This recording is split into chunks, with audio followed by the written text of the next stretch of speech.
Hi, IBC family. Welcome to your midweek devotion. I wanted to talk this week on shifting your focus, and I'm going to start by reading in 2 Corinthians 12, 7 through 10. And to keep me from being puffed up and too much elated by the exceeding greatness of these revelations, there was given to me a thorn in the flesh, a messenger of Satan to rack and buffet and harass me, to keep me from being excessively exalted. 3 times I called upon the Lord and besought him about this and begged it might depart from me. But, this is key, he said to me, my grace is enough for you, sufficient against any danger, and enables you to bear the trouble manfully. For my strength and power are made perfect and show themselves most effective in your weakness. Therefore, and this is Paul, I will all the more gladly glory in my weakness and infirmities, that the strength and power of Christ may rest. Yes, may pitch a tent over me and upon me. So here's what I see in these verses. I see that Satan had sent a roadblock, and God said, I've already given you all the grace you need. Now go and walk in the light. And Paul rejoiced that he was already set free. Now, did it say that the thorn in his side left? That it disappeared? Nope, it didn't say that. But what I do see is Paul shifting his focus. He is no longer dwelling on the thorn in his side, the problem in his path, but he is focusing on God's truth and God's word. He is maintaining his peace and finding his joy and staying in the presence of God despite whatever problem Satan has put in his path, right? All it took is a change of focus. So I've learned something very interesting about karate. When you're working your way through the belts up to black belt, you reach a class level where you get to break those boards, right? You break the boards in half. And I've seen it where grown adults can't do it, but a tiny kid walks up and is like, hiya, and the board breaks in half. But I've learned the reasoning behind why some people can and why some people can't break those boards. Because in order to split the board, you have to focus on a spot beyond the piece of wood, not the board itself. If you focus on just the board, your hand most of the time will stop at the board and not break through. This example reminds me of our problems or storms in life. When we're focused at our problem or at our storm, when we're looking down and at instead of up and to, then we stop at the board or we stop at the problem. But when we focus on the truth beyond our problem, right? Like you have to at that board, the spot beyond the board, when we're looking up into the place God has said we can be, then we are able to break through the problem. It wasn't until Paul changed his focus that he moved forward from that situation, right? Holly Wagner said it this way. She said, you have to focus on what you're going to, not what you're going through. Exodus 3, starting in verse 11, we see Moses has a really hard time keeping his focus. And he keeps focusing on the problem, and God keeps shifting his focus and trying to say, don't look at that, look at this. So I'm going to start reading some of the verses in chapter 3, starting at verse 11. But Moses said to God, who am I that I should go to Pharaoh, and that I should bring the children of Israel out of Egypt? And God answered, right? Certainly I'll be with you. Then again in verse 13, Moses again loses focus. Behold, when I come to the Israelites and say to them, the God of your fathers has sent me to you, and they say, what is his name? What do I tell them? And again, God redirects his focus and says, I am who I am. And he reassures him he is going before him. And if you keep reading chapter 3, God spends the whole rest of chapter 3 telling Moses how it will go and it'll be okay, and trying to shift his focus to what the future holds for him, the promises that God has for him, right? And then we get to chapter 4. We've made a whole chapter. And Moses, again, is focusing on the problem and not what lies beyond. Says chapter 4, verse 1. Then Moses answered the Lord and said, what if they will not believe me or take me seriously? What do I say? For they may say the Lord has not appeared to you. And then we continue to see how Moses continues to focus on the problem. And again, God redirects his focus all the way in chapter 4 until you hit verse 14. And that's where God finally has had enough of Moses. And it says that basically God gets real mad and he gets fed up with Moses and it says that his anger is kindled against him because he's like, okay, stop focusing on your problem and focus on what I'm telling you. And finally, at that point, Moses redirects his focus and begins moving in the path that God has called him to do and what God has called him to do. In Matthew 16, 5 through 12, we see this in a bit of a different light. When the disciples reached the other side of the sea, they realized they had forgotten to bring bread. And Jesus said to them, watch out and be on your guard against the leaven of the Pharisees and the Sadducees.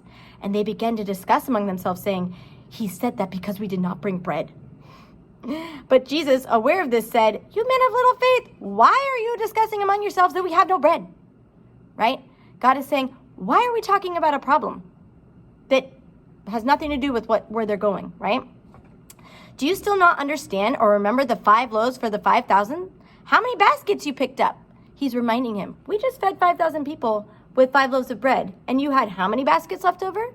And again, in verse 10, he says, or the 7 loaves for the 4,000. How many baskets did you pick up? Again, he's reminding him, we just came from another place where we had no bread. The 4,000 and the 7 loaves. How many leftover baskets did you have then? How is it that you failed to understand that I was not talking to you about bread?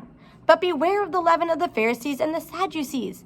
And then in verse 12, it says, then they understood that he did not tell them to beware of the leaven of bread, but of the false teachings of the Pharisees and Sadducees. I love that part because Jesus was sharpening and shifting their focus, wasn't he? They were focused on their needs and they were panicking. How often do we do that in our storm? We're focused on our needs and we begin to panic instead of remembering that provision has always been there. God was reminding them, I have always provided. What is the problem, right?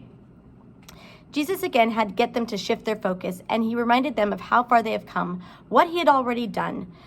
He was saying, don't you remember I took care of the lack of food twice? And he's basically saying, now focus, because this is what we're looking at right now. He needed them to shift his focus. It reminds me of movies like Independence Day.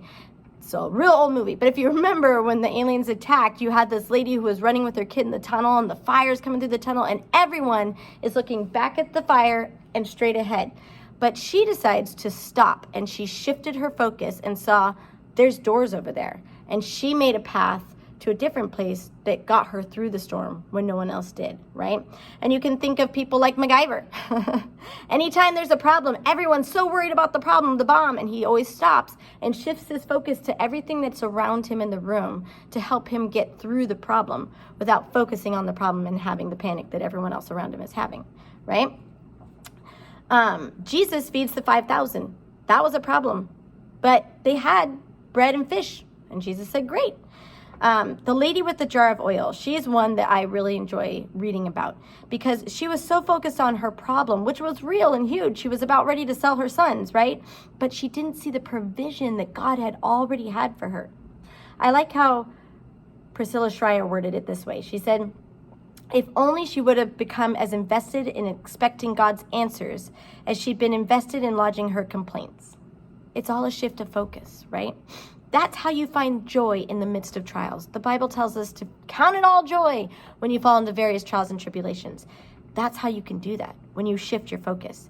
Oh, I don't have enough money. How are we going to do this? But instead focus on, I did pay my bills. I have a roof over my head.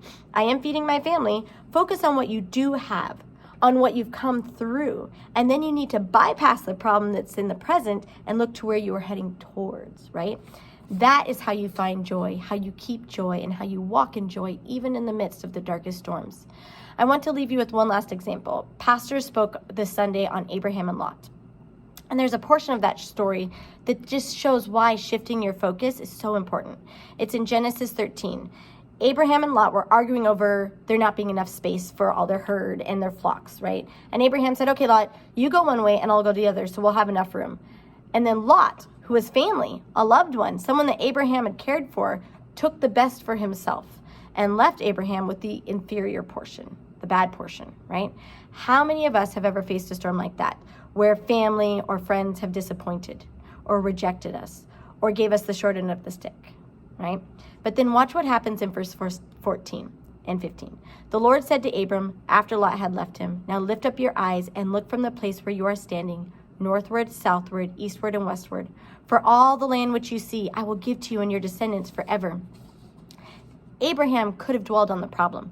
How could Lot have done this to us after all I've done for him? And he could have let bitterness and anger and strife enter into his family, right? He could have focused on the problem of having a horrible piece of land. How are we going to provide? How are we going to prosper when I have this horrible piece of land right here? How are we going to make this work? But instead, he allowed God to shift his focus. Yet God asked him to shift his focus not on what he had lost, but on what he had. Because with God, he can make dead things, inferior portions, come to life and be prosperous. It doesn't matter, right? It doesn't matter how it looks to us in the natural. God can make it great.